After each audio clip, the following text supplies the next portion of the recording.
कौन कहेगा भैया आप निंदा करेंगे? अब भैया आप करोगे निंदा चुगली? हम ऐसे ही करती हो।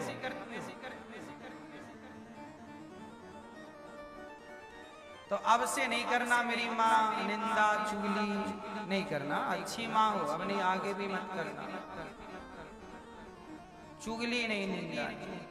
तो कहां से बचोगे? कान से। कान से थोड़ा पक्के हो जाओ। कान से क्या हो जाओ? जोर से। आप लोग कई बार ना जो सुनते हो वो सच मान लेते हो। कई बार सुनी गई बातें सच नहीं होती। इसलिए कान को मजबूत करिए। कैकई माता के कान इतने कच्चे थे कि मंथरा ने भर दिया कान और कैकई मान गई और घर में आग लगा लिया। कैकई माँ ने राम की निंदा सुनी, पति दशरथ जी की निंदा सुनी। किससे? मंथरा से। इसलिए लोगों ने कैकई का नाम लेना छोड़ दिया। त्रेता युग के बाद आज कलयुग चल रहा है, पर बाप अपनी बेटी का नाम कैकई नहीं रखता।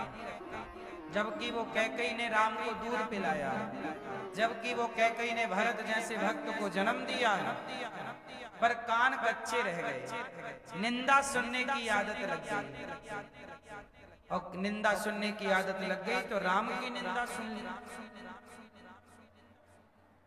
पति की निंदा सुन ली।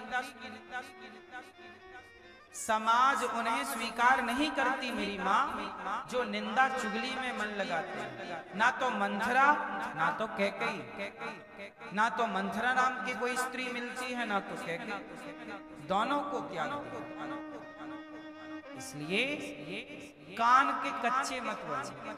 कान कथा सुनने के लिए दिए हैं विधाता ने। कान दिए हरि कथा सुनन को, कान दिए हरि कथा सुनन को,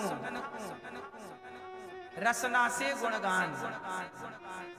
रसना काय को दी है? जिह्वा काय के लिए दी है? निंदा करने। आप निंदा ना करो। जिह्वा दी है राम राम जपो, कृष्ण कृष्ण बोलो, राम कृष्ण हरि गोविंद गोपाल श्रीमन नारायण। एक दिन ऐसा टाइम आएगा जब आपका बुढ़ापा तो आप ना बोल ना पाओगे। ऐसे करने लग जाता है आदमी एक टाइम बाद, जब पैरालिसिस भगवान ना करे किसी को हो जाए।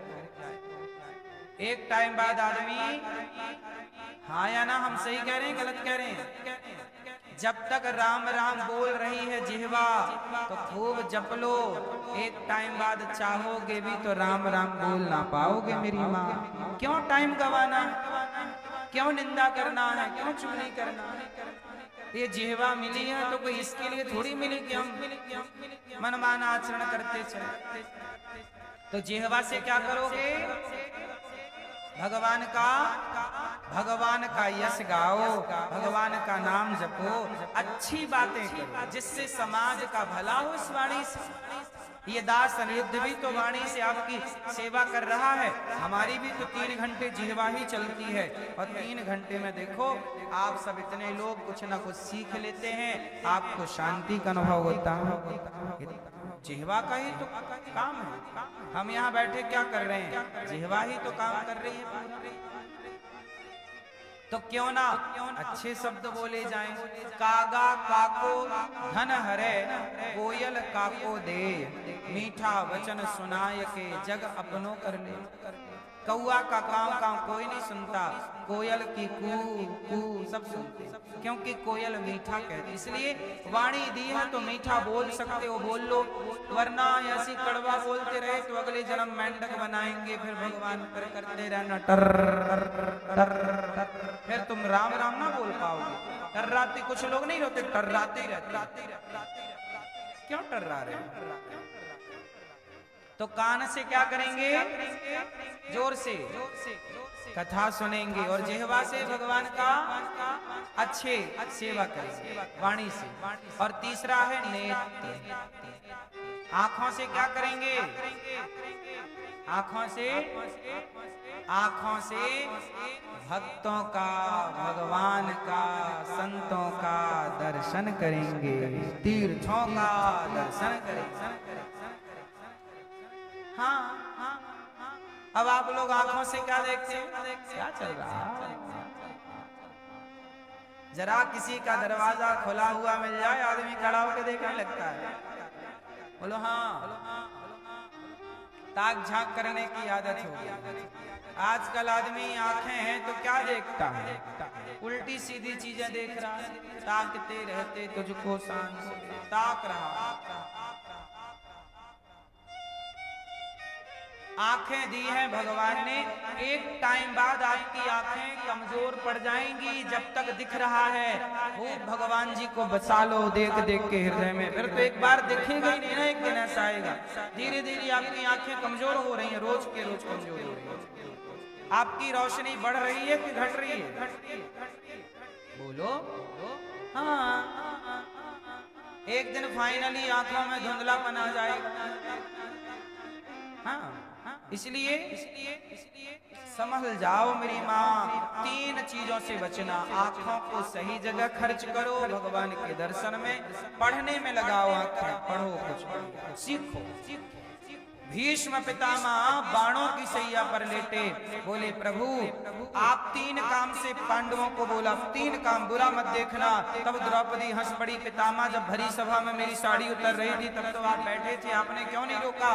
तब पितामह बोले मैंने पांडवों का अन्न खाया, इसलिए कौरवों का अन्न खाया, इसलिए मेरी बुद्धि कौरवों जैसी दुष्ट हो गई और मैंने तेरी रक्षा न की द्रौपदी, इसलिए मुझे बाणों की सैया पर, यह भी एक पाप है कि लेटना पड़ा। भीष्म पितामह जब भरी सभा में द्रौपदी पुकारती रही बचाओ बचाओ, उस समय पितामह ने क्यों नहीं बचाया द्रौपदी को? उत्तर दो, बोलो मेरी माँ, क्यों नहीं बचाया? क्योंकि पितामह भीष्म ने दुष्ट दुर्योधन का अन्न खाया था, और जैसा खाएगा अन्न वैसा होगा मन। तो दुर्योधन का अन्न खाते खाते दुर्योधन जैसी मलिन बुद्धि पितामह भीष्म की भी हो गई। पर बाणों की सैया पर लेट कर पूरा खून बह गया, अब बुद्धि निर्मल हुई। कई बार बुद्धि क्यों भ्रष्ट हो जाती है? इसलिए कहते हैं गलत खान पान से बचो। पहले के लोग सब जगह नहीं खाते थे, सबके हाथ का नहीं खाते थे। पता नहीं किसका हाथ कैसा है, पता नहीं कौन क्या करके आया है। आप में से बहुत लोग, कुछ लोग ऐसे होते हैं जो मांस खाते हैं। अब मांस खाने वाले के घर में हम चले जाएं और मांस खाने वाले हमें भोजन करा दें तो उनका भोजन करके हमारी बुद्धि सुधरेगी कि और भ्रष्ट हो जाएगी? क्योंकि अन्न का प्रभाव तो रहता है ना मेरी माँ। इसलिए सबके घर का भोजन नहीं करना चाहिए। पता नहीं आपके घर में पवित्रता है नहीं है, इसलिए संत लोग सबके घर का भोजन नहीं करते, जो पहले के लोग नहीं करते थे। और आजकल तो आप लोग होटलों में जा के करते हो। पता नहीं वो होटल में बनाने वाला 10 दिन से नहाया है कि नहीं नहाया, पसीना टपकाए जा रहा है, सर्दी है तो नाक भी पता नहीं कहाँ टपक रही है उसकी। क्या पता कि जो भोजन आपके सामने रखा है।